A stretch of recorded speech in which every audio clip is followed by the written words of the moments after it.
Good morning. Good morning. How the devil are you doing this fine day? Going to say a very quick good morning to Gary Muirhead, who's just joined us. Good morning, guys. Happy Friday, everyone. Yeah, happy Friday to you as well, Gary. Do you get home this weekend? I sincerely hope you do. I know you had a long weekend last weekend. Jim Turner is here as well. Morning, peeps. Morning, Jim. Good of you to be with us. I want to tell you about something I did last night. I'll do that in just a moment. But my eldest son, not Fred, the other one, Ollie, went off for a couple of days with his girlfriend beginning of this week, came back and they visited Jeremy Clarkson's Diddley Squat Farm. If you've watched Clarkson's farm on TV, you'll be well aware of Diddley Squat Farm. And he brought me back a gift. I don't know how well you can see that. There you are, Diddley Squat Farm. Yeah, that's Diddley Squat Farm. This is what it is. It's a candle that apparently smells like Jeremy Clarkson's bollocks. Yeah. Apparently, this is a unique smell of unique and leathery scent of my car seat blended with hints of oak moss and earthy spices. I mean, I'm not overly familiar with how bollocks smell. It smells more like leather, actually, but thanks, Ollie. Yes, he bought me a candle that says, smells like my bollocks. Thank you very much indeed. Very good report yesterday. Thank you very much indeed, Dan. They are, I have to say, they have achieved what I set out to achieve. I think there is kind of a bit of a misnomer with these things. I'm producing them as a report, i.e. one back-to-back show, with 2, 3, 4, 5 different news items, which do okay. Over on sort of LinkedIn, they'll get a few hundred, maybe even a few thousand views. Where the real magic happens is when I chop them up into their constituent parts, where they're getting way, way better engagement. So that's the plan. Dan, laughing at Jeremy Clarkson's bollocks. Thank you very much indeed. Mark Whiting is here for the final show of the week. So last night, went on a bit, I have to say. If you're on LinkedIn, and certainly if you've been on this show in the recent past, you'll be aware of a guy called Jamie Tavui, kind of Samoan origin, dozer operator. He's very, very active and very, very busy over on LinkedIn.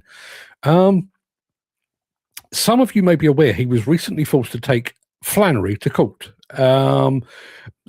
basically over non-payment, but non-payment which was entirely their fault, basically through an agency which is actually part of Flannery itself. They sent him to a job with agreement on the amount they were going to pay for digs, the amount he was going to be paid per hour and everything else. Got there and was told, no, that you can't do that job, you're going to be doing something else, and it'll be a lower rate and no digs. So after a bit of toing and froing, he said, look, it's not worth me doing it. I'm going back home again. And they just went, all right. So he then set in motion a court case, a small claims court, to get his money back and everything else. Dan saying they sent him to Sizewell C. He didn't actually mention it was Sizewell C, but it could well have been. But anyway, he ended up having to go through small claims court, represented himself, suited and booted as he was. And I spoke to him literally 5-10 minutes before he was due to go into court, and he was, I think the real term for it is shitting himself, because obviously Flannery being a major company, they pulled out the legal eagles and the big guns and everything else. But he won his case. I interviewed him last night, and bearing in mind that was basically the premise of it, non-payment or whatever it was. And he went to court. I thought the conversation was going to be about 10 minutes and that would be the end of it. It's about an hour. About an hour. So I'm going to spend some time actually chopping that up, and I'm going to try and do something a little bit different. Rather than just a straight head-to-head interview, that will be available. We'll make that available. But what I actually want to do is to turn it more into, like a TV style where, I'll do a bit and then I'll throw over for a bit of an answer from him. And so that's the plan. So keep an eye out for that. We'll be working on that. Gary is saying, is it just me or is there no show today? I'm seeing you. Weird. Stefan Edwards is here. Good morning, Stefan, all the way from the Netherlands. Andy Thornton, from Vietnam, apparently. Good morning, Vietnam, he says. TFI Friday. Yeah, absolutely. No, we've done that one. Although Cat was a good machine, they've gone to the dogs, I fear, he says. Gary is now online properly. I don't know what's going on there. They're a dire company to work for. They treat their people like shit, dump you on a whim for a cheaper operator. There's a bigger thing here. And that was why I did the interview. When I first started in this business, and it's part of the discussion I had with Jamie, when I first started in this business, virtually everybody was directly employed. All the major contractors had their guys, and they were almost predominantly guys on the books. But over the last decade, or maybe a little bit more than that, obviously people have been pushed into self-employment through agencies and stuff. One of the things that struck me about this is the fact that part of Flannery's defense was basically that they had that the problem existed between Jamie and this recruitment agency, but the recruitment agency was actually part of Flannery. So there's a weird thing going on there. But when we started to talk about it, but as I say, cut a long story short, he was sent up country, across country, down country, whatever it might be. The offer of a job at a certain rate with digs thrown in, that wasn't available. He was sent for an induction that they had no way, there was no way he was going to pass, and so on down the line. So a complete balls up in every which way. He's not alone. And one of the reasons I've interviewed him is basically to make that available. Now, he's done quite a lot of work he's done a lot of work over on LinkedIn. And he's actually said, even though he's not a legal expert, he can't offer legal advice. My guess is there are probably hundreds, if not thousands of other operators out there who have been through exactly the same ringer, not just with Flannery's, but with other companies as well. And one of the questions I asked Jamie was, would this have been better with a union? He actually spoke to a union and they said, well, can't help you, you're not a member, and so on down the line. But there are, as I say, there are dozens, hundreds, potentially thousands, maybe even tens of thousands of operators out there who are facing this on a daily basis. I know Dan Cullen has been through this. Arrive for a job that doesn't actually exist. Having traveled 100 miles, 200 miles, 300 miles to get there. It's a sketchy old business, and I do wonder. I'm not the person to do it, and I don't think Jamie's the person to do it, but I do wonder if there is a scope for somebody to sit down and actually say, okay, when you are treated like this, when this arises, here is your course of action. You get onto the small claims court. And one of the other things that Jamie was saying was, he was basically teaching himself the legal process via ChatGPT and Google, which he's Jamie is clearly a smart guy. He's got a marketing background. He's not. He's a dozer operator by default. He's an office bod by and large, but he's now operating equipment. So thankfully, he had that nous about him. My guess is a lot of operators would not have that nous about them. So I do wonder if there is some scope to actually put that down on paper somewhere, so that and put it online. So if another operator ends up facing exactly the same situation, at least there's something they can call upon as, okay, that's the way we proceed, is it? Andy Delvell, morning, everyone. Happy Friday. Jim Turner, you're absolutely right. Funny enough, when I mentioned this, Diddley Scott Farm, I've been watching Country Watch and all of those things for years.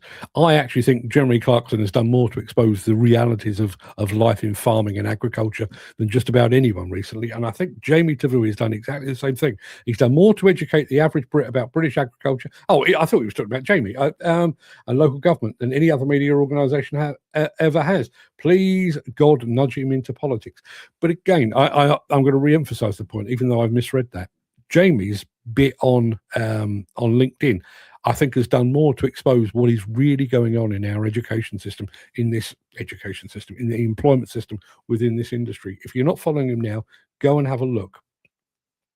Dan says, never worked for them, never will. Funnily enough, my final question to Jamie last night was, would you work for them again? And he just went, nope. Yeah, bearing in mind, they're a big company, in terms of what they do, in terms of hire, very good reputation, very well thought of, wouldn't touch them with a barge pole. Operator Christoph is here. Operator Christoph, love your thumbnail. Whereabouts are you watching from Operator Christoph? We'd love to hear. Morning, good guys. What's occurring? What's occurring is I now own a candle that smells like Jeremy Clarkson's bollocks. Aren't I the lucky one? Sounds like it's going to be an interesting interview. Yeah, as I say, Gary, because of what it is and because of the importance of it, I don't want to just, here's an interview. I think it deserves more than that. So I'm going to take a bit of a time and rather than, I will make the whole thing, the whole hour or thereabouts, 55 minutes, I'll make the whole thing available should anyone want to listen to it from start to finish. But I think what I'd rather do is to whittle it down to a proper sort of TV style 10 minutes where you really get to the crux of it. I mean, part of my conversation when I was talking to him was how do you end up being a dozer driver, which, you know, I'm sure some people will find interesting, but it doesn't get to the meat of the issue that he had with Flannery. So that's why I'm planning to do it that way. Peter McKenna is here as well. Morning all. Have a fabulous Friday. I will certainly try. Problem is people are afraid to take the big guns to court over these situations. That was discussed. And one of the, I think, on the same thing, Gary says, sounds a lot like David and Goliath. They think they're too big to have anyone take them on. The problem with all of this, there's a double whammy at play. For one thing, I don't think anyone ideally would want to take them on legally because, you know, ultimately Flannery's have much deeper pockets. You could end up going to court. If you lose, not only are you going to lose the money that you've already spent, potentially losing solicitors' fees, you could end up facing court costs. So you could end up in the hole for thousands of pounds. That's one thing. The other thing, which again I asked him about, was, are you concerned about the fact that you could, you know, having won your case, you could end up with a target on your back? You could be blackballed, basically. We can't be employing this guy because, you know, he's a troublemaker. Look what he did with Flannery's. Thankfully, despite the potential for that, he went ahead with it anyway. But as both Dan and Gary have both said, it is daunting. And, you know, I think I said this to him last night. I'm giving away a lot of the game here, but one of the things I said to him last night was, you know, his comfort zone is being sat in a dozer. His comfort zone is most definitely not a courtroom.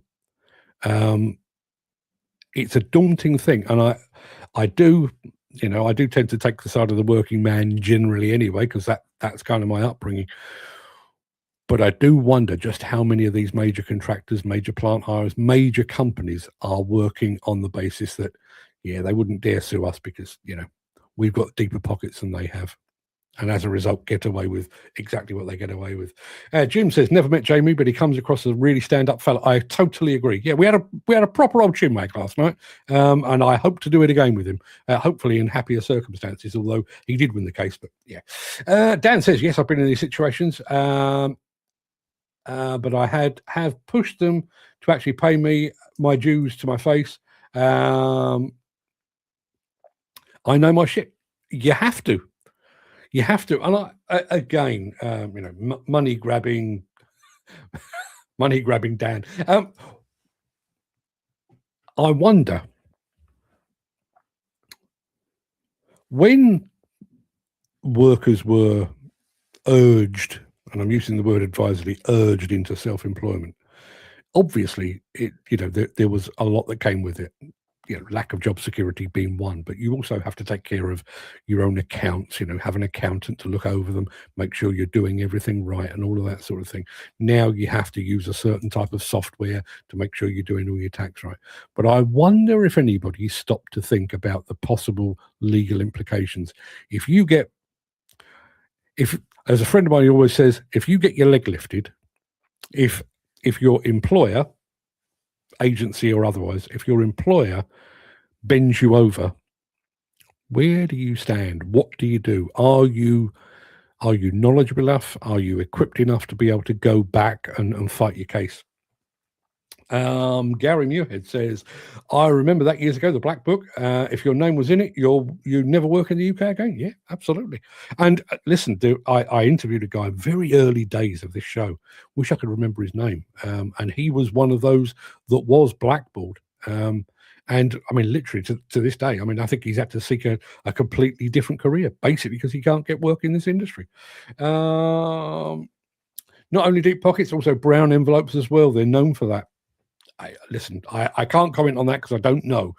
But Ken Hatter is here, who has got... Really? It's quite warm here today, although I'm wearing a jumper. And doesn't it look good? Apparently I suit orange. Who knew? Mick Norton is here. Good morning, all from Wakefield. Is it sunny Wakefield? Peter McKenna says, I wish I'd taken HS2 and Kia to a tribunal for discrimination. I kick myself daily, which is not easy for a man with just the one leg. But yeah, HS2 is funnily enough, is the subject of our morning monologue today. So look out for that. This is why I get all my consents on email or text, so I have a backup on message. Paper trail is important. One of the things that Jamie pointed out last night, and again, I do think somebody, and maybe it'll have to be me, will need to write this down. One of the things that he discovered literally a day or two before he was due in court was the need, I don't think it's a legal requirement, but it aids your case. If you issue, what did he call it? A letter to proceed. In other words, I'd prefer to settle this out of court. I'd rather we came to some sort of agreement, but if you don't, I will be proceeding.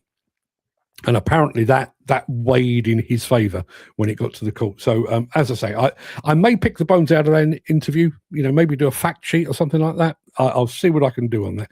And listen, I mean, I've got a couple of friends who are solicitors, not specifically employment solicitors. I'll see if we can get something like that put together, because I do think there is a need for it. Dan says, always ask for a message before I agree on jobs, get them to sign the message as well. Not a bad idea. As long as you comply with the GDPR, Dan, you can be sued for thousands otherwise. Yeah.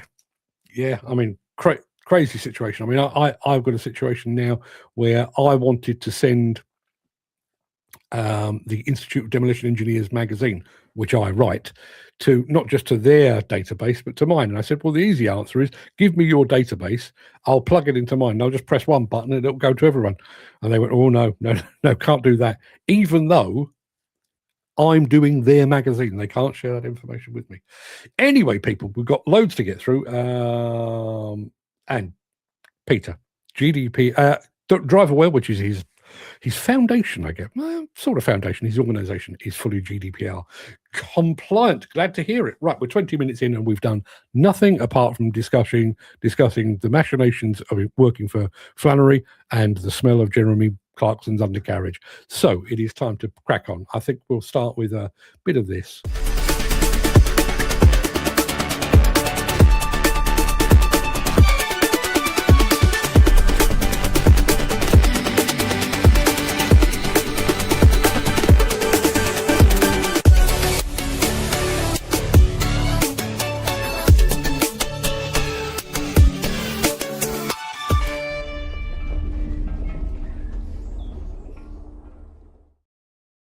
It is. What is it? It's Friday the 10th of April. Thank God it's Friday. Welcome to the Breakfast Show. I am your host, Mark Anthony, the Walrus of Demolition, the Lord High Chancellor of live streaming, the authentic voice of the global demolition industry, and the man putting the orange back into the fashion world. One jumper, and I think I've got it solved. In today's show, we mentioned this yesterday, but I'm going to show you what it's all about. Volvo's electric ADTs are now in series production. Big step. We're meeting the inventor of Dynapac's seismic compaction solution. Stick steer comes to Sennebogen, although I'm not sure they call it stick steer. That's probably a Caterpillar trademark. And CM Labs embraces AI to bring new levels of interaction to its simulators. I'm looking forward to showing you that one because it's an interesting step. Plus, if you saw yesterday's report, you will know about the track record. I'm describing a track record for HS2, pardon the pun, the track record, the safety track record of the HS2 project.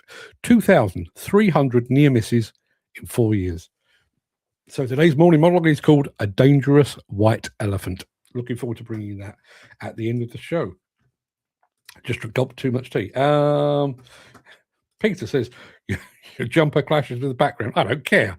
I don't care. My jumper looks fantastic. Look at it. I mean, come on. Who wouldn't want a bit of orange in their life? The future's bright. The future's orange.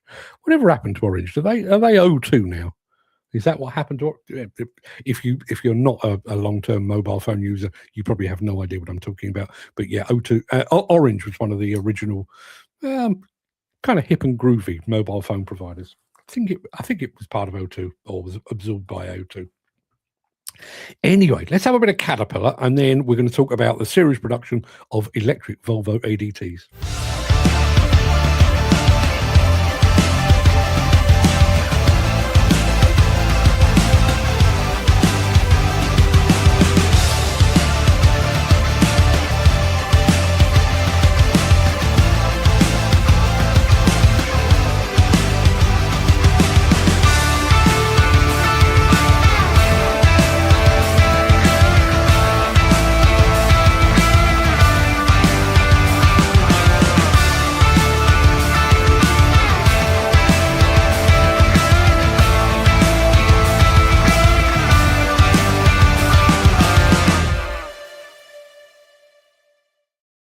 Thank you very much indeed, Peter McKenna, who says apparently Orange became part of EE, not O2. That's probably why I had to change. I was with Orange and I'm now with O2. That would explain it. Let's have a look. What do we got here? Dan Cullen saying Orange is the new black. It is the new black. And you know what they say about that? Once you go black, yeah. Mick Norton says, enjoying your evening news overview, crisp and relevant. Thank you very much indeed, Mick. I've been described as many things over the years. Never before have I been either crisp nor relevant. Or irrelevant sometimes, but not relevant. I have to say, I'm quite enjoying doing them. Trying to get things down. I mean, because I'm chopping them up and putting them out on social media, trying to get across an important news story in basically 59 seconds or less. It's kind of like writing news again, which I've not done in many, many years, probably 30 odd years. So I'm quite enjoying it. Peter says, I'm now with O2, £10 a month for unlimited everything. Wow, that's a good deal. I'm paying way, way more than that. Jim says there's a fella near us. He's very well off, but you'd never guess if you saw him. People, developers, even councils have all tried to shit on him, and they back off when they get the legal letter from the company he uses to represent him. Just the company name is enough to know, for them to know they're going to lose. Yeah, that's what you need. I know. I've got a mate in the demolition business. Works for one of the Midlands contractors. I won't name names, but he is very, very well connected. Has a barrister as a very good friend, and yeah, every once in a while, it kind of comes in handy to just drop a letter to say you might want to read this. Gets the attention. Yeah. Peter says 3 couldn't even match it. I'm paying way more than that. I think I'm on about 60 quid a month, but then I go through data like other people go through toothpaste. I'm just, by the time you're uploading and downloading videos and everything else, and I live on the thing. Funnily enough, not that you need to know this, but I've just bought a new device. Literally press the button. I'm buying it this morning. I've got a MagSafe thing that goes on the back of your phone that records. Obviously, the phone records as well. But it records and it transcribes via AI, but it also records your phone calls as well, which, bearing in mind what I do for a living and stuff, will be very, very handy. So yeah, I'll be reporting on that. Not here, but I'll be reporting on that at some point in the not too distant future. Let's have a look.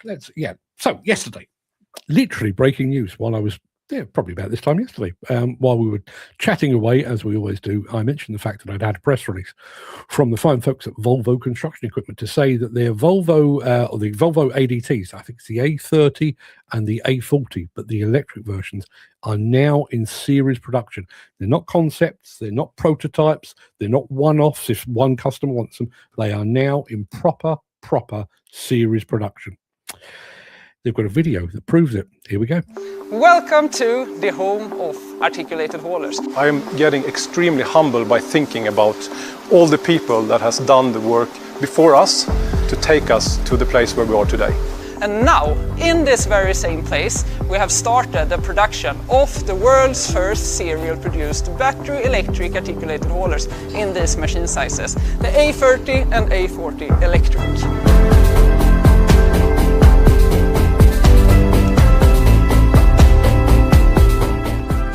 Our electric articulated haulers, they deliver the same strong performance as their diesel counterparts.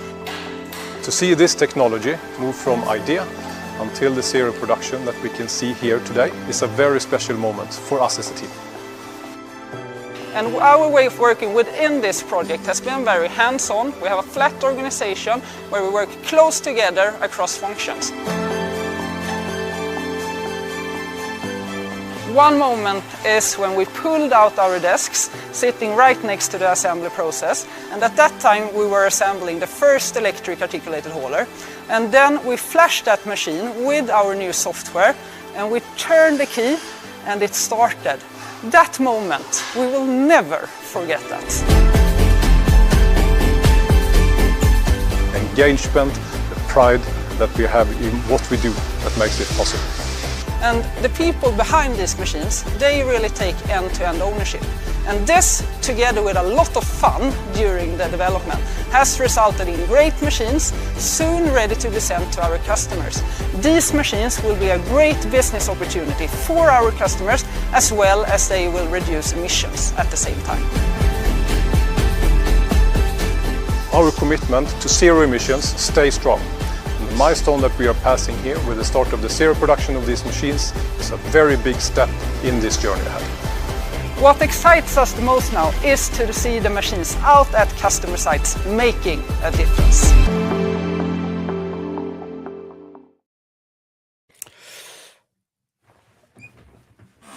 Horses for courses. I realise that electric ADTs are not going to be everybody's cup of tea. I'll leave you to discuss that. You know those things way better than I do. The one thing I would say, having been to Volvo on a number of occasions, they absolutely believe in it. I think in the hands of any other manufacturer, that video would have come across as a bit trite, a bit scripted. You know, we put our desks on the production line. They really do. I've got a pal works for Volvo, Tima Abid. And I was talking to him. We were actually at the Nürburgring. I'm name dropping now, but we were at the Nürburgring, and we were talking about the Volvo commitment to all things environmental, sustainable. You know, the fact that they had the first fossil-free steel truck, electric dump trucks, electric autonomous trucks. You know, a real commitment.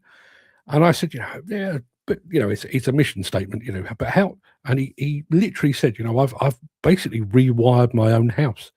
We're on low energy light bulbs. We've got literally, he has taken that commitment home with him, and he's not alone. As I say, whether you believe in the validity of an electric ADT, I'll leave that entirely up to you. You do know the machines way better than I ever will. But in terms of proper commitment to sustainability, I really do think Volvo do take some beating. Somebody's just popped into the chat. Mr. Butler, good Lord, man alive. Mr. Butler, good morning, Mark. How the devil are you? Long time no see. Hope you and the family are well. Ed, good to see you. My family are fit and well, by and large. Last time I saw Ed, he was looking devilishly handsome in the Las Vegas sunshine. Yes, he really was. A Welshman in Las Vegas. They didn't understand a damn word he said. That's not true. That's not true at all. But good to see you, Ed. Good to have you back. Funnily enough, just going back to that Volvo video that I played you, I know your sidekick, Mr. Williamson, has been up to Eskilstuna. I'm sure he would back me up. When some companies talk about, sustainability and their commitment to the planet, it kind of sounds like, well, that's the thing that our PR company have told us to say, because that is the modern thing to, we need to be seen to be green. Not we are green, but we need to be seen to be green. Volvo is a different animal. They're doing the job proper. They really are. Dan Cullen says, I see a problem with CAT. Too much on the screen, reduced engine to a 4-cylinder, real small pump that isn't efficient enough for the size of the machine. What machine is it, Dan? Remind me. What machine are you on? Dan says, yes, Volvo are going places. I'm surprised they're not further up the leaderboard.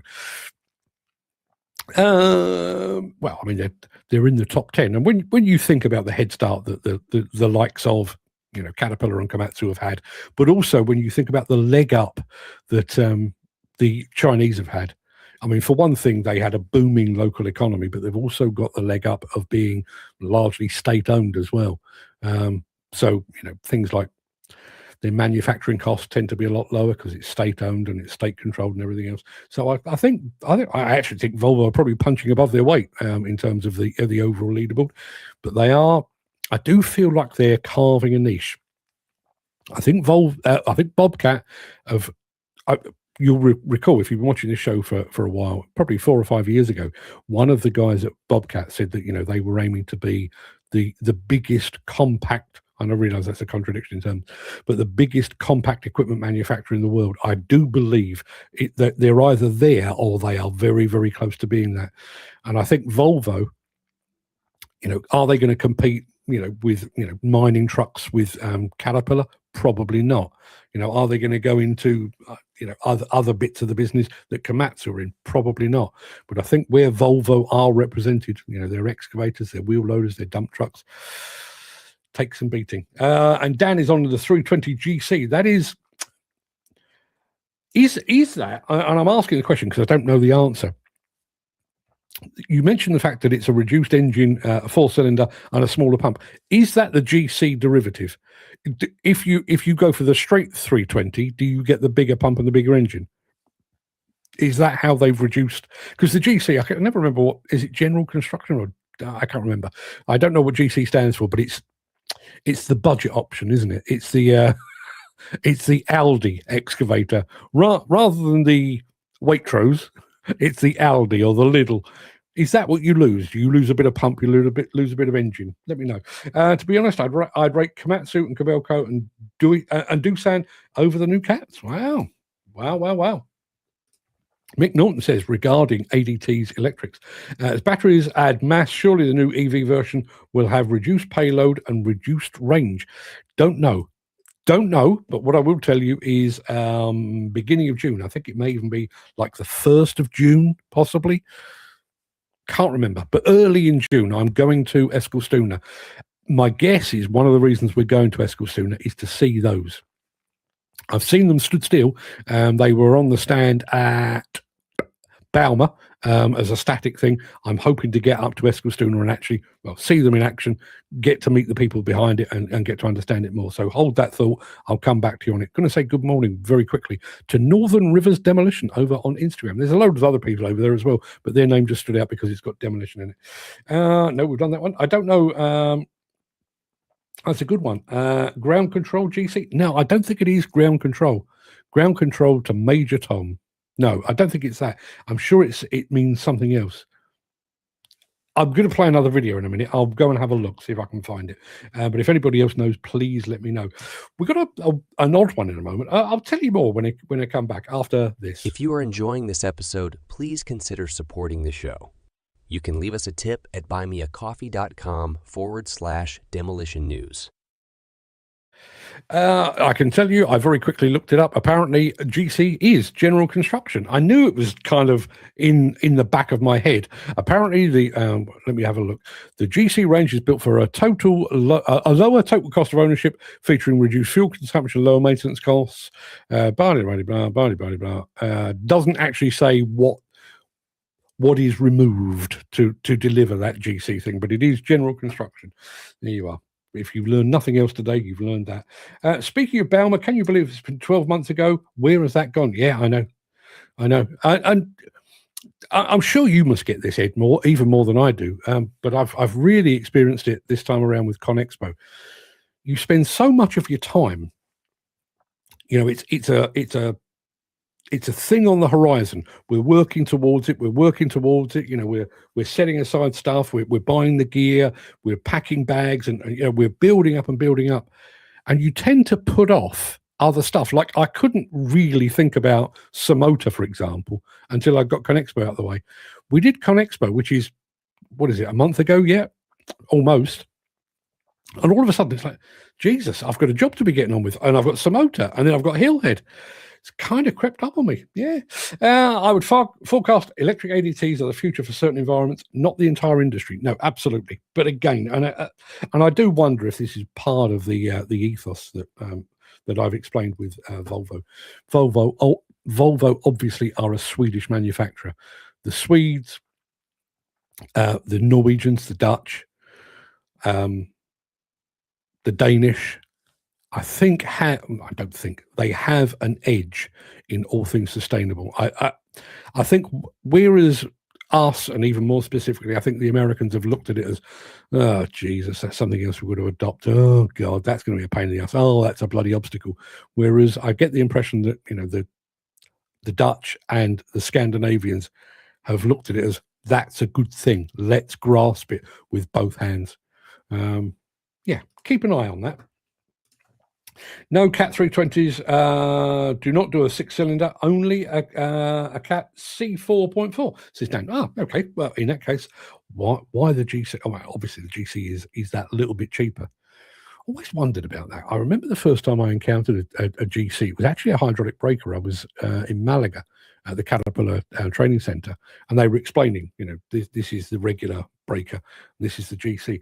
I always thought when you were buying Cat, you were buying, I thought you accepted the fact that maybe you were paying a little bit more than perhaps for a Korean brand, or more specifically a Chinese brand, but you were, it had a Caterpillar badge on it, and that meant something. It's a weird thing to have GC. Listen, I'm sure they're doing it for a perfectly good reason, and Caterpillar employs people that are way, way cleverer than I am. I'm sure there's a good reason for it. But imagine going to, I was going to say Waitrose, but let's go even further than that. Imagine going to Harrods, because we all do that. Imagine going to Harrods and going into their food hall, and it says, here we are, we have this foie gras, and it's £87.50 for a spoonful. You think, oh, fuck me, that's quite expensive. Or you can have the GC foie gras for a tenner. Does that not lessen Harrods? I don't know the price of foie gras. I've eaten it. It's okay. I wouldn't say I eat a lot of it, but you get the idea. That's why rich people, ones without imagination, get bored, because they have no goals or future projects to look forward to. Yeah. Interesting. You need to look at the 320D3 GC model. Jeez. Isn't it weird? A couple of years ago, but probably 4 or 5 years ago, maybe a bit less than that, I can't remember, but Caterpillar did a weird thing. Again, I will say Caterpillar are way cleverer than I am. I'm sure there's a perfectly good reason for it. But you used to be able to distinguish the vintage of, for example, you used to be able to distinguish the vintage of one of their dozers. It was a Cat D11N. It was a D11T. It was a D11, whatever. It was a letter, a number, and another letter that denoted kind of its vintage. And then they dropped that. So now, regardless of whether you buy it today, tomorrow, next year, or last year, when you buy a D11, which I'm sure we're all going to do at some point, it's just a Cat D11. And at the time, I'm sure that was explained as, they wanted to, minimize confusion and everything else. But look at that. They've dropped all of that, but now it's a Cat 320 D3 GC. Is that not counterintuitive?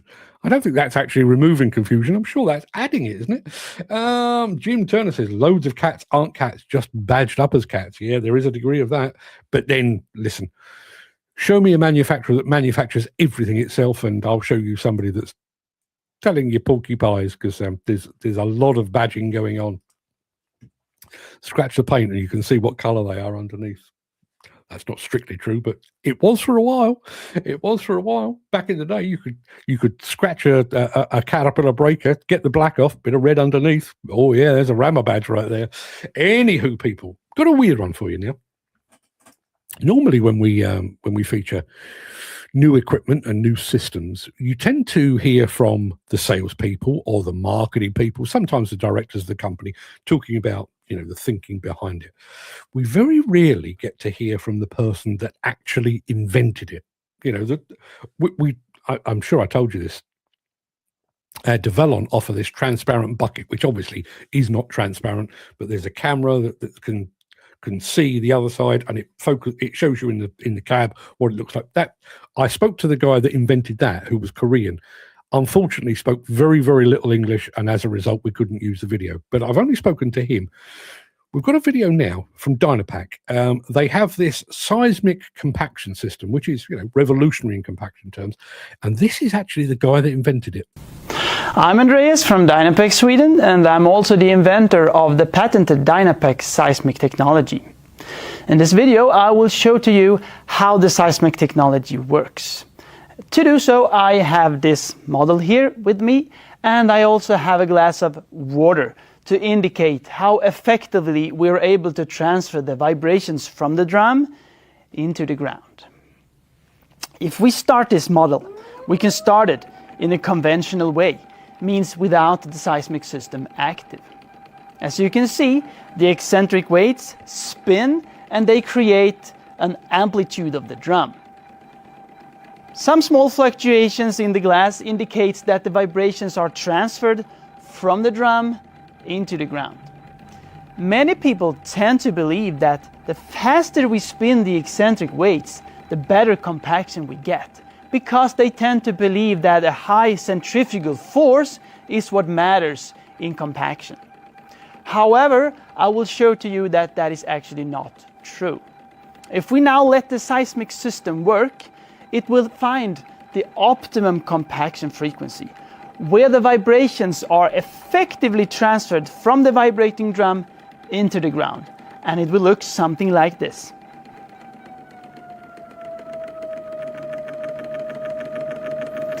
And as you can see, despite though I reduced the frequency, we get higher fluctuations in the water glass here, indicating that the vibrations are much more effectively transferred from the vibrating drum into the ground. We can also see that the drum amplitude has automatically increased without me doing anything with the eccentric weights. This is how the seismic system constantly works. The system automatically detects this optimum frequency 5 times per second, and it adjusts the machine settings accordingly to make sure that we always operate in the most effective way. After 7 successful years and several thousand seismic machines delivered, we are confident in what we claim. And what we claim with the seismic machine is reduced fuel consumption, increased compaction capacity, lower noise pollution, and increased comfort for the operator. On top of this, a lower wear and tear of the vibration powertrain. Does this seem interesting? Please reach out to your nearest sales representative.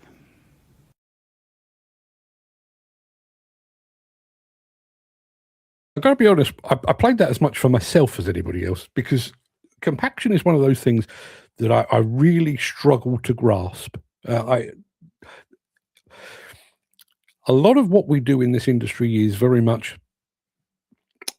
raw, manual, mechanical, whereas compaction is very much a science. And I thought the glass of water, echoes of Jurassic Park, the original, I thought that was really interesting. Let's have a look. What do we got? Dan is saying, now the difference is the 320D3 is a robust, more mechanical-based machine, while the 320GC is now advanced electronics for higher fuel efficiency. See, I thought the GC was the cheaper option, and yet that's the one that's packed with the electronics. I thought that would have been the other way around. In the UK, diesel will always dominate long-haul variable terrain muck shifts. It will, until somebody says otherwise, the government possibly. The length of the badge, they might as well add a dash on the end. Yeah. And listen, don't forget we've got things like the what is it, the Cat D6 XE, which is the one with it's not an electric engine or an electric power pack, but it's got electric drive. It's all there. Listen, I have to try and keep track of all of this nonsense. So more tech over the power on demand, says Dan. And he also says that, now here's one, the Cat 320 D3 is 113 to 134 horsepower on 6 cylinders. The GC has 146 to 150 horsepower, but I can't see that as it's on a 4-cylinder underpowered is what I see. Yeah. There used to be, I'm sure there are still people doing this. We used to refer to, I wish I could remember the name of the publication. Back in the day when I was on Contract Journal and Plant Managers Journal, there was somebody who used to publish all the specifications of all the machines. There were fewer machines, there were fewer manufacturers back then. So you had literally a paper-based document that they'd update once a year, and you could do a side-by-side comparison of not just a JCB 3CX against a Cat 428 or whatever it might be, but you could also do the 428, the 1990 model against the 1989 model, and so on down the line. Imagine trying to do that now. I mean, admittedly, you'd be able to do it, electronically, and I'm fairly sure AI would play a role. But so many machines, so many manufacturers, so many individual derivatives. It's not just a case of we make a 320, we do a 320 D3 XYZ, we do the GC with the go faster stripes. It's a freaking nightmare. On the Cat D8H dozer, the letter H wasn't random. It denoted a major model generation with specific engineering upgrades that define the machine's reputation. Yes. Yeah, first Cat D11 I ever saw in real life, touched it and stroked it, was a D11N. A D11N. The last one I saw, I think, was the D11T. I do think they did skip some letters. I don't think it was literally an NOPQR. I don't think there was a D11Q. As far as I know, that never existed. They did skip letters. But yeah, it wasn't just randomized. It did actually mean something. More to bring you. Let's have we've been talking about Caterpillar. We're going to be talking about Sennebogen in a moment, who have borrowed. Let's say that. They've borrowed from Caterpillar. Back after this. Since the finance bill came into effect in April, the construction industry has seen a surge of fuel thefts. The rising cost of living has placed an additional risk of theft by employees and contractors, as well as opportunistic thieves. By using diesel dye and placing warnings of its use, you are sending a clear message that this is your fuel.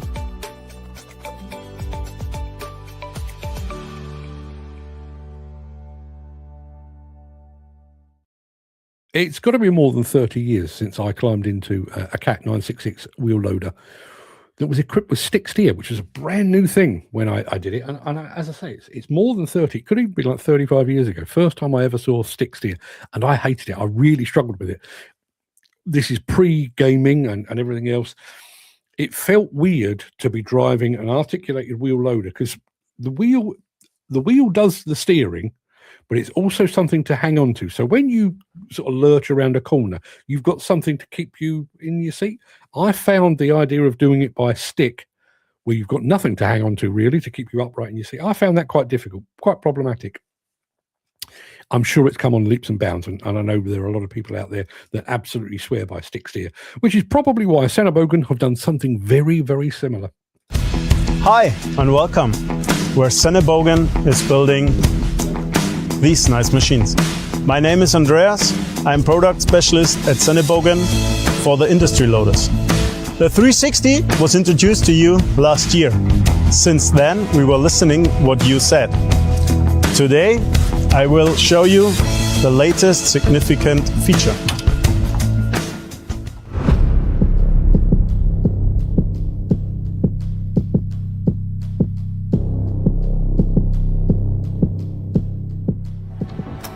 You already know the steering wheel. Since we are listening to our customers, we added the joystick steering, which makes this machine unique on the market. For the operator, that means more comfort and precision in his daily work. With joystick steering, our customers have two options: with or without steering wheel. If you have to go on legal streets, the steering wheel is mandatory. If not, and you're only going in your own yards, we can also leave it away, and the view to the attachments and to your surroundings would be unlimited.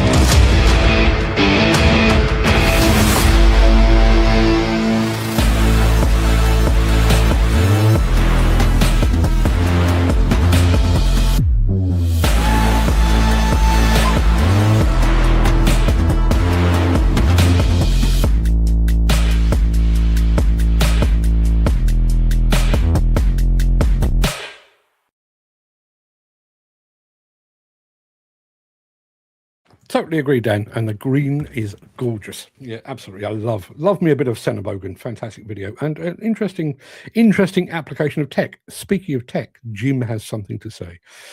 Jim says technology has jumped too fast. Can it? I know what you mean, though. Jumped too fast because of government environmental intervention. We needed more diesel-powered battery electric plant before going fully electric. Diesel electric is perfect for a dumper. No idling, self-charging on downhill slopes, and every time the skip is lowered. You're absolutely right. I do wonder about that technology moving too fast. And I'm saying this as a technology fan. As somebody who's just bought an AI-powered voice recorder for his phone. Not only do I have a phone, I buy it gifts, but setting that aside, I am all for all things technological. Where I have a problem, and I do think that's a potential issue with autonomy and with AI, is that it is now moving at a pace that is too fast for what is around it. I think the internet caught the world by surprise. I think the rise of online porn, for example, was an inevitable thing. It happened almost, as soon as the world realized we could access stuff online, the porn industry jumped on it, and it took years, possibly decades, for regulators to try and put some sort of barrier in place to make sure that children weren't exposed to stuff they shouldn't be looking at. And I do think that's where we are now. I think with some of the technology we're talking about here, autonomous machines and everything else, which, I'm a believer in it. And I think in certain applications, bearing in mind, I spend a lot of time talking about demolition.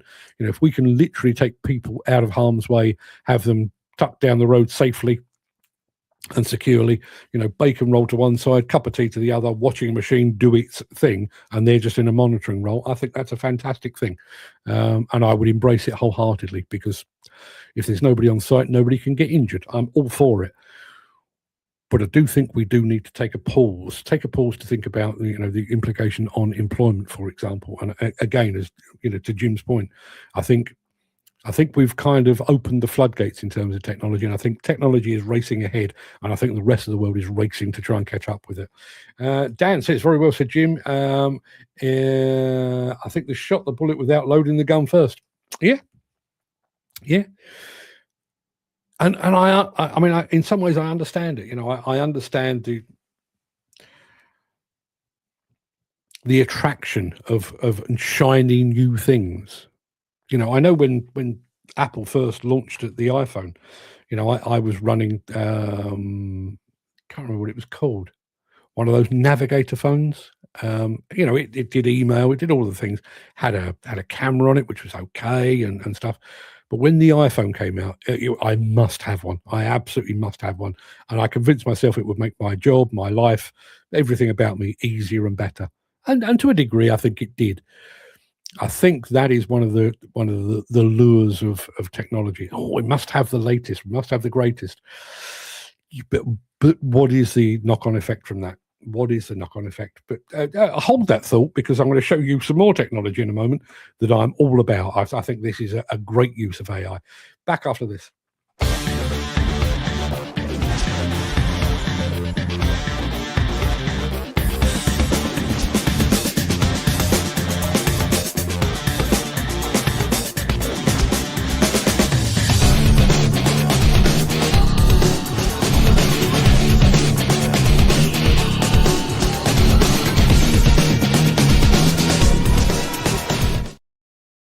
Having said all that I've just said about technology and the rise of autonomy and AI and all that kind of thing, picture the scene.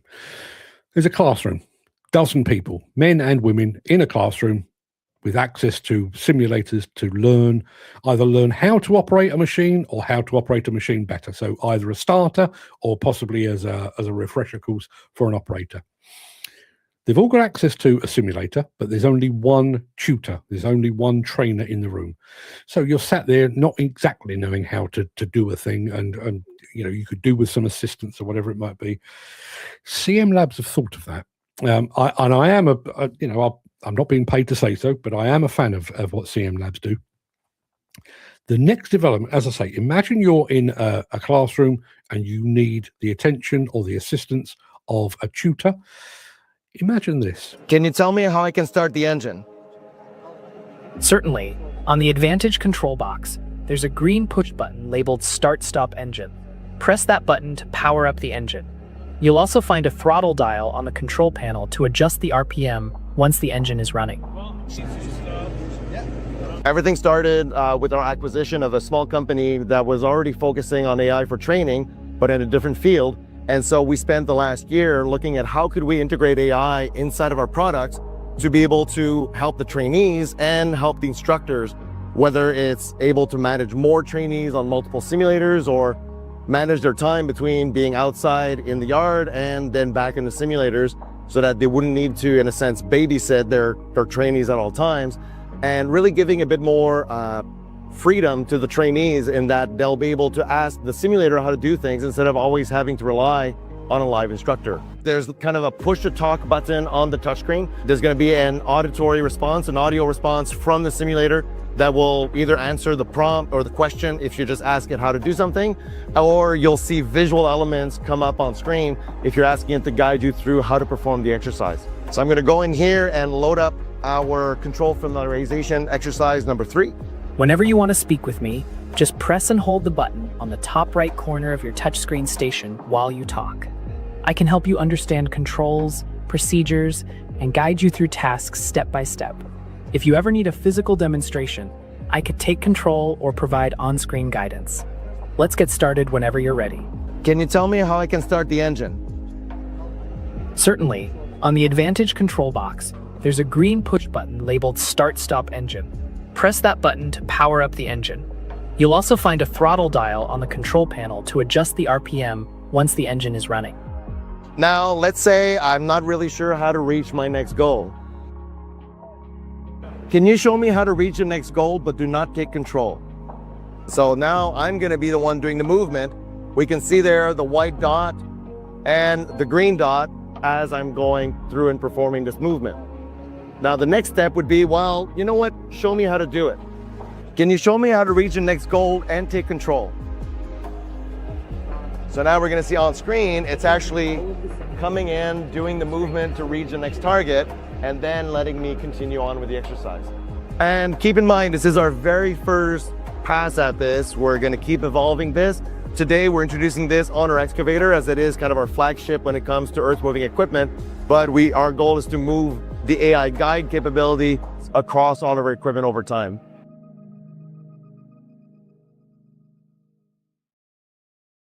I had a play with that. That was our mate Yannick, who smashing fella, Canadian.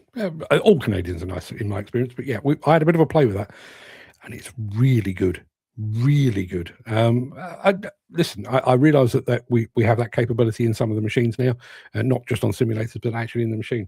That ability to, how do I do this, or better still, can you do it for me? Show me what I need to do. Impressive stuff. Mick Norton says, does the stick steer option also apply in 4-wheel and crab steer? I don't know, because that's the first time I've seen that Sennebogen system, but I would imagine, we've got lots of triggers and buttons and stuff on the joysticks now. I would imagine there must be a roller switch or a rocker switch where you crab steer and then stick steer. I would imagine. I can't imagine you'd have to revert to the steering wheel just to do crab or 4-wheel steer. I can't imagine that. Jim Turner says the potential profit dictated the technological advance. Now it's government interference, and they couldn't make a profit if their lives depended on it. Capitalism is what advances the world efficiently. Speaking of the government and stuff, we're going to be talking about HS2 in a moment. Oh boy. Wonder, are simulators the way to go, as people will be completely reliant on AI? Bearing in mind the role that CM Labs play, I did specifically ask them about whether they would be willing or able to produce simulators for autonomous control or remote control, and they said that wasn't their baby. Now, obviously, that they said that to me a few months ago. By the time 5 years down the line, maybe they will have done. But their primary focus is either on getting people up to speed so they can operate a machine, or taking people that already operate a machine and upskilling them, refresher courses, post-incident, post-near-miss. We'll be talking about near-miss in a minute. Post-near-miss refresher courses and that kind of thing. I don't think, and again, Dan, in answer to your question, I don't think some AI assistance is necessarily a bad thing. Think about this. It used to be a case of, you had fairly limited functions in an excavator. You could raise and lower the boom and the dipper, you could crowd the bucket, you could slew, and so on down the line. You think about all of the functions that you have at your disposal now, not just the functions, but all of the, the where you're dialed into attachments and that kind of thing. Think about the screen, assuming you've got a screen in your machine. Think about the screen and how many options you've got on it. Now, I'm going to refer to what I'm looking at now. I'm looking at a $2,500 Apple Mac computer, fast as anything chip. But I basically use this most of the time as a typewriter. This computer can do 100,000 things, and I ask it to do 15. And I do think the machines are the same. And I think if you're just trenching, for example, you're just loading trucks, you're using very, very few functions, and that's fine.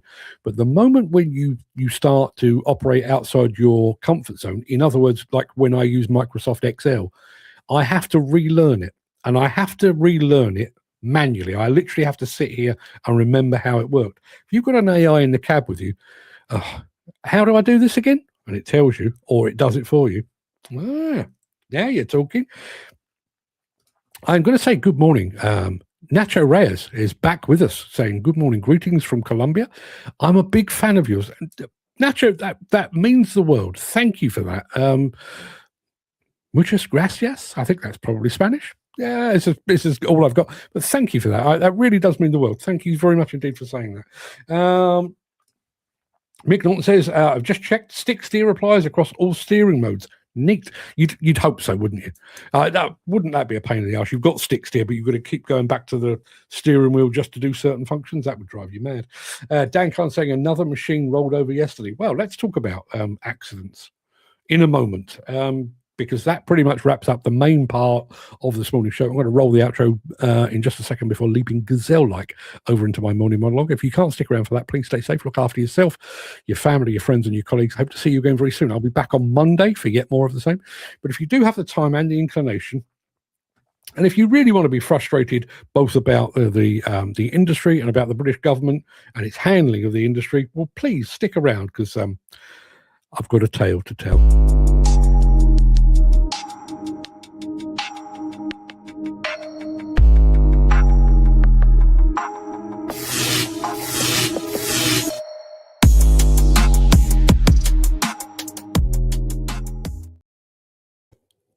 When the HS2 project was first granted royal assent back in February 2017, it was heralded not merely as a railway, but as a tectonic shift in British capability. It was to be the nation's new high-speed backbone, a catalyst for growth that would shrink the distance between our great northern cities and the capital. We were promised a benchmark in civil engineering excellence, a project better managed, safer, and more sophisticated than any infrastructure undertaking in our history. But in the 9 years since that royal assent, the high-speed dream has decelerated into a sluggish, expensive, and dangerously managed embarrassment. The original vision was grand, a network connecting London to Birmingham, Manchester, and Leeds, providing vital capacity to a Victorian-era rail system bursting at the seams. But today, that vision lies in tatters. The project has been curtailed to a stump, stretching only from London to Birmingham. Even this truncated version faces further degradation. The government is currently weighing the possibility of running slower trains to save electricity and to reduce costs. A project sold on the premise of 225 miles an hour cutting-edge travel may well end up as a little more than a slow train to nowhere, delivering marginal time savings at a cost that has spiralled towards £67 billion for Phase 1 alone. However, the betrayal of the British public goes deeper than scrapped routes and reduced speeds. HS2 was marketed as a benchmark for worker training and competence. The HS2 skills, education and employment strategy promised to create a highly skilled transport infrastructure workforce and a lasting legacy for the UK economy. It was to be the gold standard for health and safety.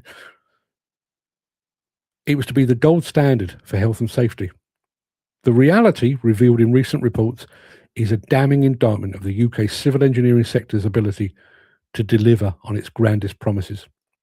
In just 4 years, HS2 has recorded a staggering 2,300 near-miss incidents. That's not a statistic that suggests a project under the closest possible scrutiny. It suggests a project where safety is secondary to the desperate scramble to manage a failing timeline. Among those thousands of incidents are serious near misses that highlight a fundamental breakdown in contractor competence and leadership. In late 2025, work was halted across London tunnel sites following a serious safety incident during the disassembly of a gantry crane at the Green Park Way vent shaft. A beam struck a crane basket where there were 2 workers working. By some miracle, no one was physically harmed, but the incident exposed a rot in the project's management. Reports indicate that HS2 had actually raised concerns about contractor safety and practices months before that incident occurred. The sheer volume of near misses, averaging more than 1 a day over the last 4 years, suggests that the engineering excellence that we were promised is a myth. For a project of this scale, visibility and importance, such figures are inexcusable. They point to a culture where standardized, repeatable procedures are discarded in reckless attempts to meet impossible milestones. The UK construction sector, once a source of national pride, appears to be struggling under the weight of a project that is too big to fail, but too poorly managed to succeed.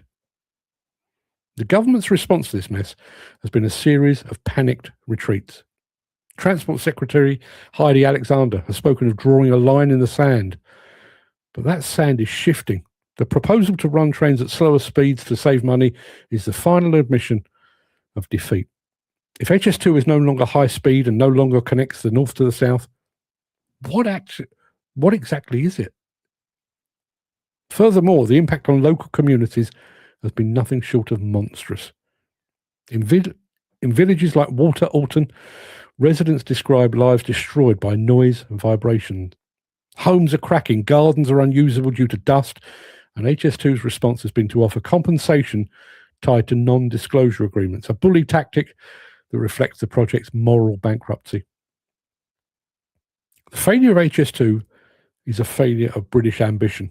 More specifically, it's a failure of British governance and engineering leadership.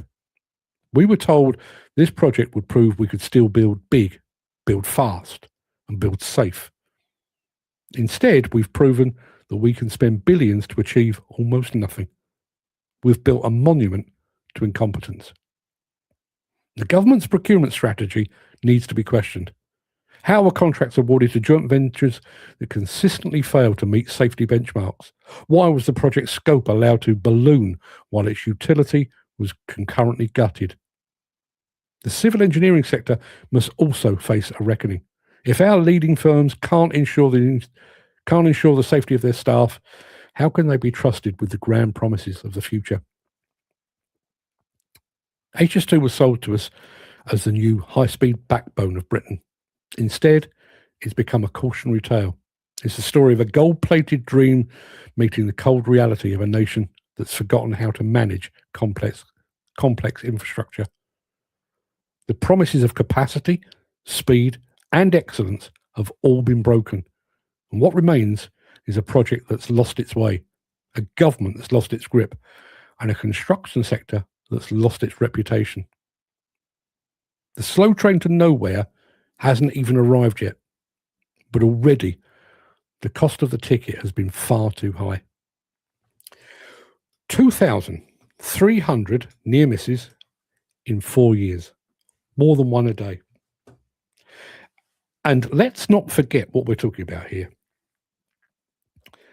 London 2012 Olympics, possibly, but in my memory, over a near 40-year career, I can't think of many other projects that have been conducted under such intense public, media, and governmental scrutiny.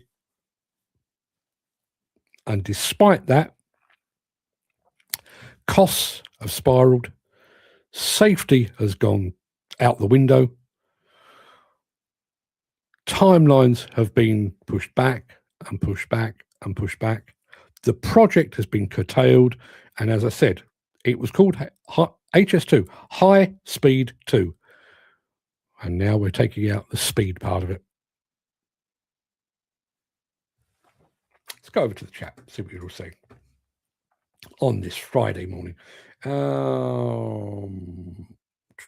Dan says, why isn't there a point system in place for operators who roll or badly damage equipment and are dangerous to others around them? There should be. Should be. We've listened. We've talked about this plenty in the past. You know, you all carry a card. I carry a card, my driving license. If I'm caught speeding or if I'm involved in an accident, it's reflected on my driving license. Why isn't yours? I agree, 100%. Jim Turner says, that AI is a great training aid, but I also think learning on an old no-frills bog standard machine equally is useful. They both have their plus points. Yeah, the one thing I would say, again, and going back to CM Labs in particular, one of the use cases that CM Labs are really focusing on is basically inspiring the next generation. If you could put one of those simulators into literally a classroom, and I don't mean a site classroom, I don't mean in a construction company, but actually take it and install it in a school or a college or a university and get young people on it. And you know, with the assistance of a tutor, an instructor, but also that AI. If you've got a classroom of 30 people, male and female, and if one of them at the end of it says, I fancy that as a job, that simulator surely has been more than earned its keep. Peter says, you still going? Thought you'd be long gone by now. Yeah. Oh, listen, mate, these shows get longer and longer. I think it was about an hour and a half yesterday. But he also says those statistics are damning. They really are. And as I say, we're talking about a project that is under intense scrutiny. Going back to the point about compulsory purchase orders and non-disclosure agreements and stuff, where you've got people that are complaining about the fact that their homes are no longer livable, or they can't use their gardens because they're choking on dust and vibration and various other bits and pieces, and you know, a project is basically saying we'll compensate you, but only if you sign an NDA. Really, is that where we are? We can't do the job properly, so we'll bung you a few quid so you don't tell anyone we can't do the job properly. Is basically what we're talking about. Now, here's a question.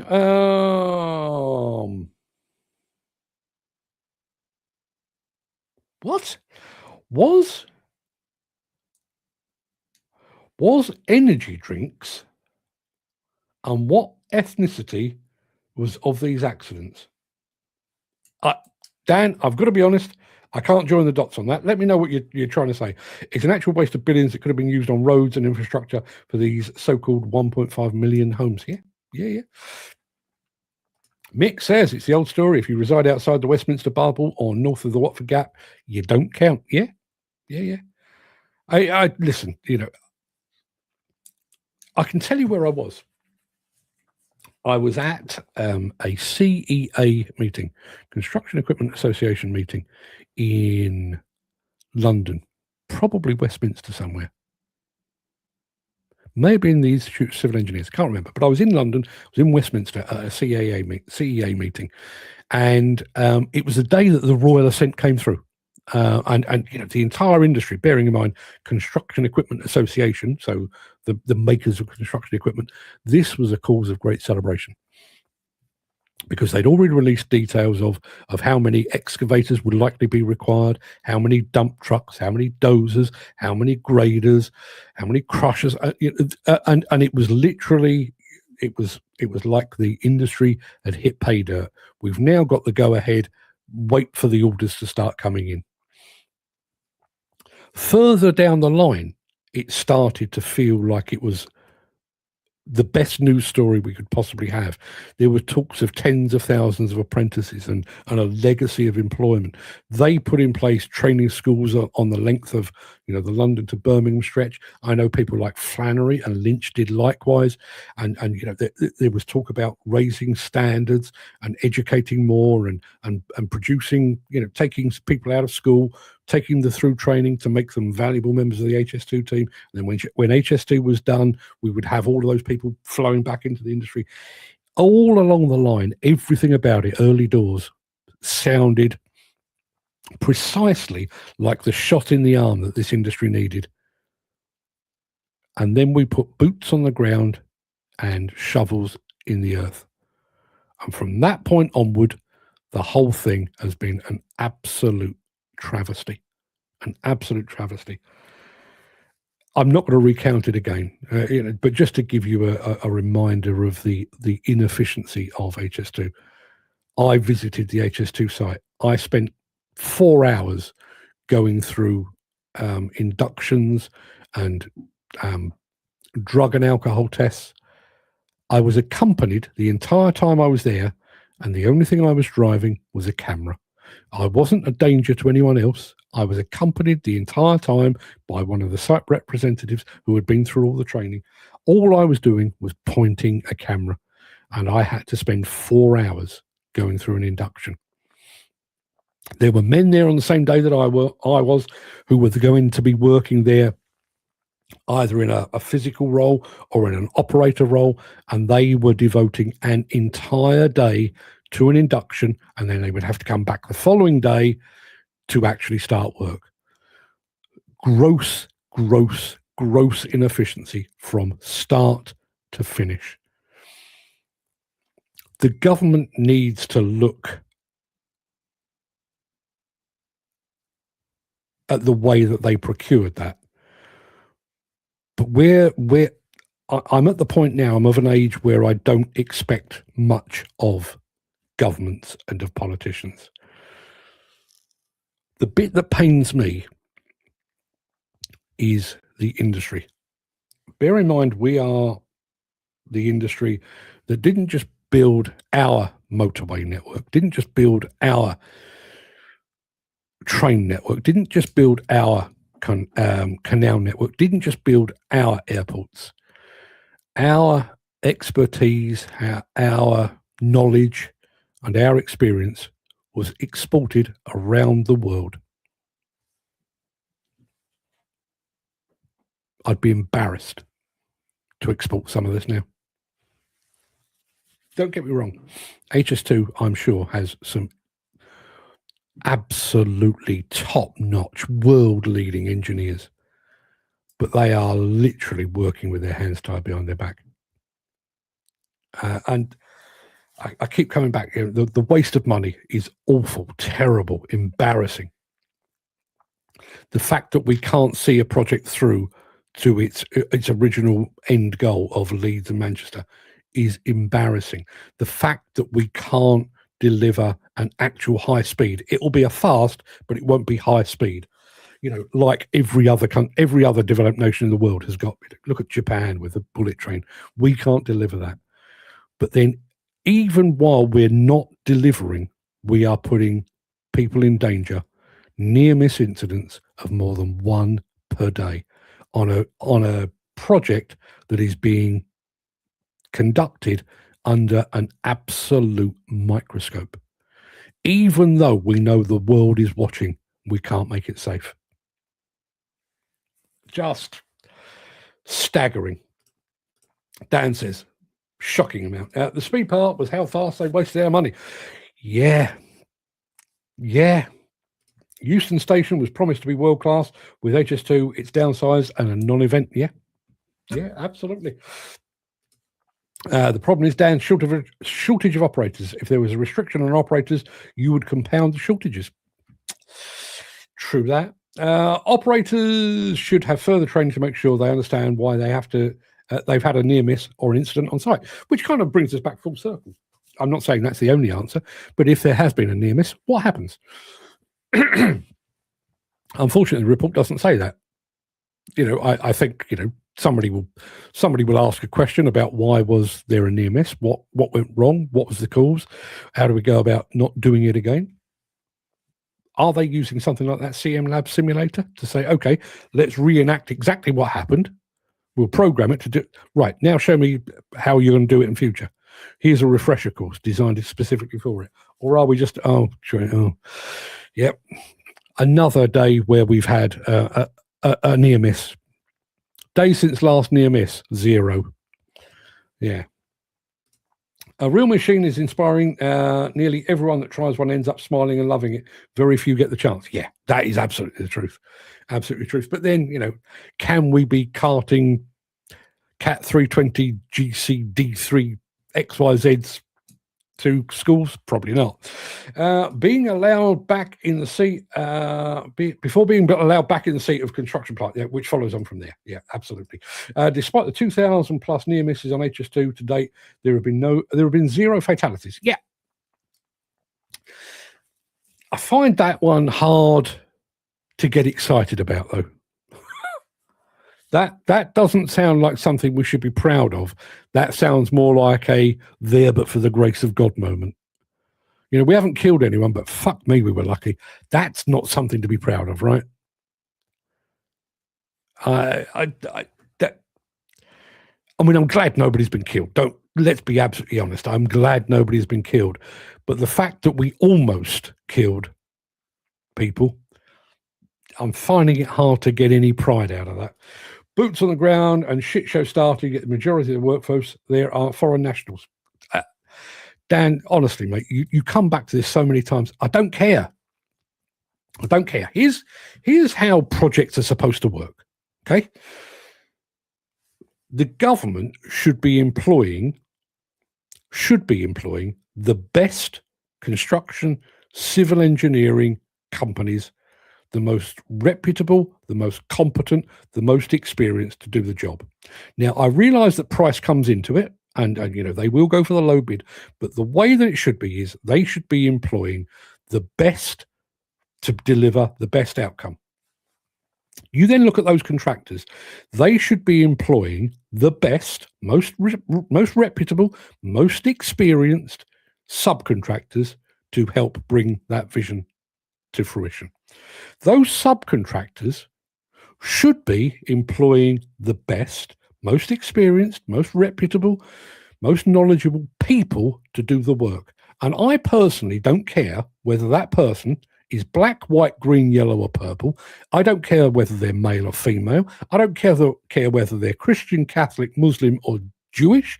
I don't care whether they are gay, straight, trans, bisexual. I don't give one fuck about any of that. But the way that projects are supposed to work is from every level, from the government down. We want the best, we want the best, we want the best, we want the best, regardless. And even going back further up the line, if the government had looked at this, and I'm very uncomfortable saying this, but if the government had looked at that project and said, we need this railway, we need the capacity, we need the speed, blah, blah, blah, blah, but nobody in Britain can deliver this. So we'll get a French contractor to do it, or a Chinese contractor to do it. That would be a terrible, terrible admission. But at least it would prove that they were going with the best. So I don't buy the foreign national thing one bit. I don't believe that one bit. Because ultimately, the people that are ultimately responsibility in this industry flows uphill. So whether you're black or brown or yellow or white, doesn't matter. If there's been a near miss, that is ultimately a failure of procurement and management. As simple as that. The operator's induction was 2 days. Yeah, I can believe it. As I say, I spoke to a couple of guys that were there for a full day. They may well have done another day after that. I honestly don't know. Then to find because of my disability, they wanted a risk assessment off my agency. See, there again, and I hate the fact that you were the victim of that. But that to me, but taking a step back and setting aside the fact that Peter's a mate, that to me suggests that the checks and balances are in place. The very fact that they were asking me to do a half-day induction, including a drug and alcohol test, just to drive a camera, it suggests to me that they were trying to do things right. But trying, and then the actual theory, I think, is one thing, practice is another. And there's clearly been a failing there. Clearly, multiple. I do wonder, has technology made us incapable of proper projects, and are they relying on it too much? Maybe. But I also wonder, and I did mention it in the in that article. I wonder about the speed element. When the project was started, and I can't remember what the original deadline was, but they had, I don't know, 10, 12, 15 years to build it. And it started to slip behind and slip behind and slip behind. And I wonder what the on the ground pressure has been like. Are the government chasing the joint venture companies? Are the joint venture companies chasing the contractors? Are the contractors chasing the subcontractors? Are the subcontractors chasing every man and woman on that job? Do it more, do it quicker, do it faster, do it longer, do it. Because if that's the case, never mind what color you are, never mind what religion you are, sexual orientation, country of origin, what the problem is speed over safety. Indonesia and Uzbekistan have high-speed rail networks.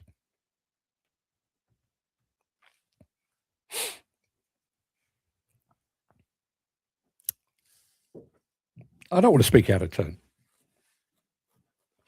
I'm sure both of those places are lovely. But it wasn't so long ago, we here in Britain would have dismissed both Indonesia and Uzbekistan as third world countries. I may be doing them a disservice. Maybe they're second world. Maybe they're first world. I don't know. But we would have dismissed Indonesia and Uzbekistan as third world countries. And you'd make allowances for them. Yeah, their rail network it's a bit shit. But, they are a third world country. You got to make allowances. Who's the third world country now? We spoke earlier this week about potholes. I'm at the point now where if you find a road without potholes, it's jarring. It's like, I don't have to slalom anymore. I don't have to avoid the obstacles. It's remarkable. Our roads are a fucking disgrace, and we can't build a railway on budget, on time, or safely. Peter McKenna says, 71-year-old worker Charles Harper died in April 2023 following an accident at an HS2 construction site in Solihull. He was struck by an unsecured pipe. So there have been fatalities on the site. Okay, fair enough. No, but you can get a mini digger and dumper on a single trailer. So very easy to take around schools. They can both be fitted without riggers so they won't tip over if misused. Fair dues. Yeah, fair comment. Would old Isambard, Kingdom Brunel have accepted the HS2 half network outcome? No. And listen, I realise your man Isambard was quite a while ago, long while ago. But this is the nation of Isambard, Kingdom Brunel. It's the nation of Stevenson and his trains. It's the nation of Christopher Wren and St Paul's Cathedral. It's not anymore, is it?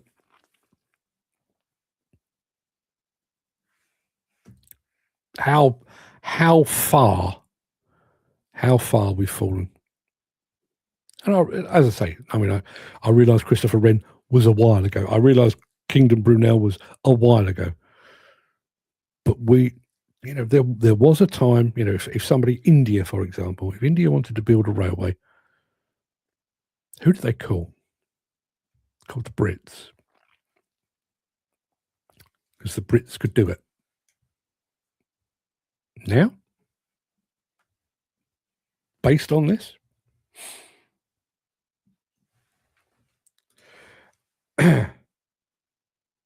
zero fatalities. It's not the foreign nationals that bothers us. It's the language barriers that's the issue. I'll say the same thing again. It's a management thing. If there is a language barrier, if you're doing an induction, and frankly, I've been through the induction at HS2, and it is complex and difficult. If you're good enough to get through that that induction, then you have a right to work. If somebody cannot get through that induction because of the language barrier, that's not their fault. That is the fault of the management, because if they end up working on that site having failed their induction, the induction is meaningless. So if you're working on that site, bearing in mind the induction process, mine was a half day, Peter's was 2 days, somewhere in between was probably the average. If you've got through that, you're either you have no language barrier, or there is a language barrier and the contractor and the management have overlooked that, and that's their fault. Which again goes back to the whole notion of this. All of these near misses, it's very easy to point at, the crane operator and, the excavator operator and the dumper operator. Management, the responsibility flows uphill.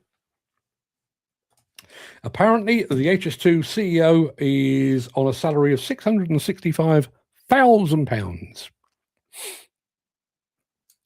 It's a damn shame we didn't make that performance related, isn't it? Yeah, we'll pay you 150 grand. And we'll really, you deliver on time and on budget, and we'll give you a couple of million quid in bonus. No, we'll pay you more than £500,000 a year for a failing project. Our procurement process really is a source of great pride, isn't it? Peter says there was a major delay to HS2 due to hauliers struggling with the police regards abnormal load movements to individual sites. How?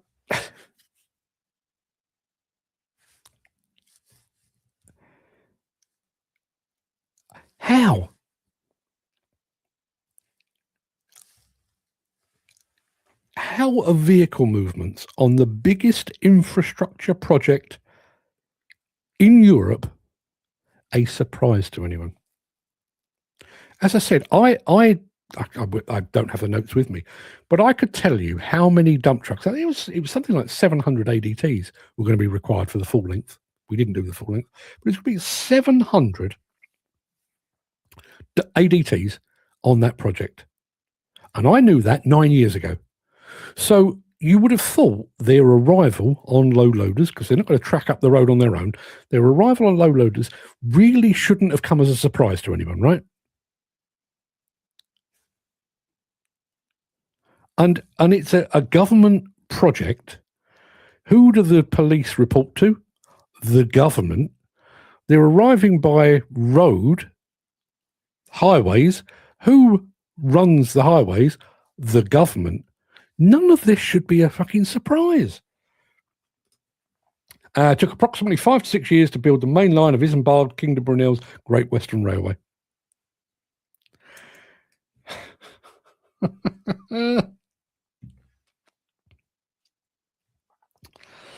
So, just to be clear,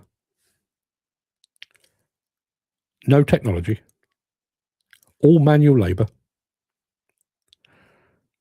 basically inventing systems and solutions as they went. Great Western Railway, 6 years. We as a nation have all of the technology, all of the expertise, the most advanced equipment known to mankind. I can't even tell you how long HS2 is going to take, because nobody can put literally a line in the sand. 15 years? 20? 30? Who knows? Say it again. How far have we fallen? Nothing to do with the nationality of workers. It's a failure of the system. 100%. 100%.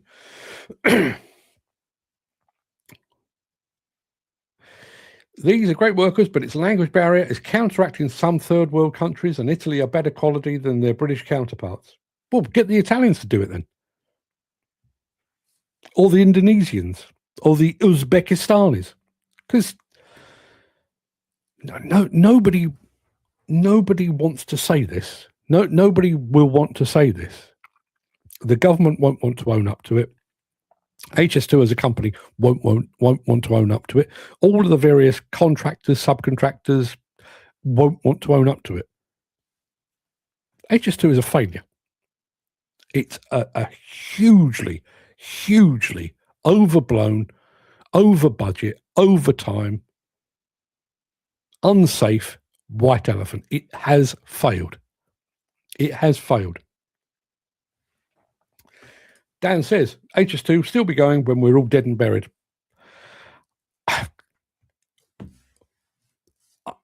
I'll come back to this point in a moment, but will I ever get to ride on an HS2 train? I'm 61, right? Will I ever get to ride on an HS2 train? You know, I travel up and down the country a bit. Will I ever get to ride on one? And just as a slight, I read a thing last night. It wasn't last night, night before. I read a thing and it really, really jarred with me. Going back to Dan's point about, you know, will I ever get to ride on an HS2 train? And it was a question. Do you already own the shirt that you will die in?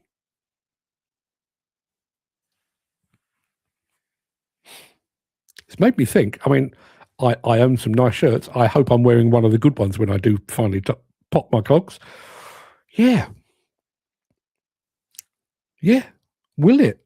Do I own the shirt that I might ultimately die in? Sobering, isn't it? Peter McKenna says, 2025, 2026, the new CEO of HS2, Mark Wilde, who started in December 2024, has a total pay package potentially over £900,000. Close on £1 million to preside over a failed and continuing to fail project. And Ken says, you still live? Yes, an hour and 38 minutes, still going on. Peter McKenna says, Polish and Romanian workers are 70% more efficient than most British workers. Now, I don't know whether you've just plucked that figure out your hair, out of your arse, or whether that's a ChatGPT thing. I don't know whether that's based in truth or whether you're just throwing in random facts. But would you necessarily dispute that? Would you necessarily dispute that? Certainly, you know, I'm again, you know, a lot of my focus is on demolition. You speak to some of the demolition contractors that are employing Romanians and Poles, and they always say the same thing. They work harder than anyone else. They're here first, they leave last, they work their socks off, they don't stop. Yeah. Peter says, I'd love just 15% of his salary. I wouldn't turn it down either. Dan says, HS2 is a complete shambles, and I believe the Thames crossing too. Yeah. Which, listen, Hinkley Point, Sizewell, all running late, all over budget. Do we stand up as an industry and just say, sorry, nation, sorry, King Charles, sorry, Keir Starmer, but we can't actually do this shit anymore? We can probably build you some houses. They'll be expensive and there'll be quite a few flaws in them. That's FLAWS, not FLOORS. Quite a few flaws. There'll be a lot of snagging required, and there are bits and pieces that will fall off that won't work. But we can build some houses. But it's probably best you don't ask us to do anything major, like a railway or a motorway or an airport or something like that, because we've lost the knack. Can't do that anymore. You'd be better off getting the Italians or the French or the Chinese to come and do that. Is that what we're saying? Makes you proud to be British, doesn't it? That stat is from farmers in the UK. Listen, think about when we first did the whole Brexit thing, and a lot of people You know, a lot of our near neighbours from Europe, Eastern Europe, decided to go back home again because they felt unwelcome here because we'd voted against Johnny Foreigner and stuff like that, and we were left with fields full of crops and fruit and veg that nobody in Britain could be asked to pick. But the Romanians did, and the Poles did, and the Bulgarians did, and the Hungarians did. And they do exactly the same on construction sites and on demolition sites. And while nothing about everything I've said today is in any way racially related, in no way whatsoever, the government that procured HS2, British. The main contractors, the joint venture companies that are doing HS2 are British. Most of the subcontractors doing the earthworks and stuff are British.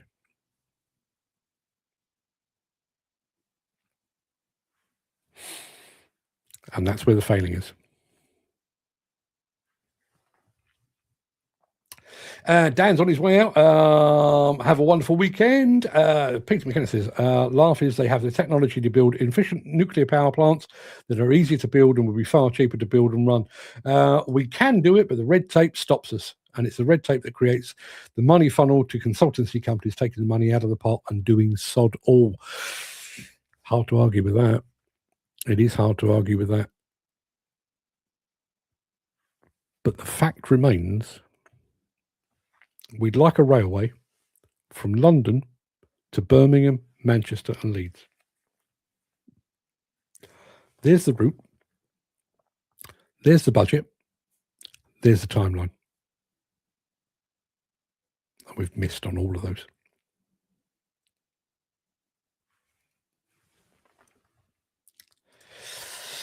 And on that note, as we're homing in on 2 hours, surely you people have got better things to do. No? Not just me then. Right, people, go and have a fine and splendid day. Have a good weekend as well. I'll be back on Monday. Yeah, maybe I'll come back on Monday and talk about a project that's been a rip-roaring success and we can all pat ourselves on the back for being British and proud to be so. Ken Hatcher says, yes, Rolls-Royce got the mini power stations ready. Peter McKenna says, numerous foreign companies are working in HS2 with overseas firms heavily involved in the project's construction, design and engineering, often through joint ventures with UK partners. Indeed. Much the same as they are with Sizewell and Hinkley Point as well. And Ken Hatcher says, I'm on a late break. Well, Ken, we kept we kept the seat warm just for your return. So have a good weekend. And Dan is saying, Plymouth's a great job. Peter says, no boring day for me today. Have a good weekend, everyone. From Peter's lips to your ear holes. Yes, everybody, have a good weekend. I'll be back on Monday. I won't be back tomorrow. I'll be back on Monday. Looking forward to seeing you all then. Look after yourselves, and I'll see you soon. All the best.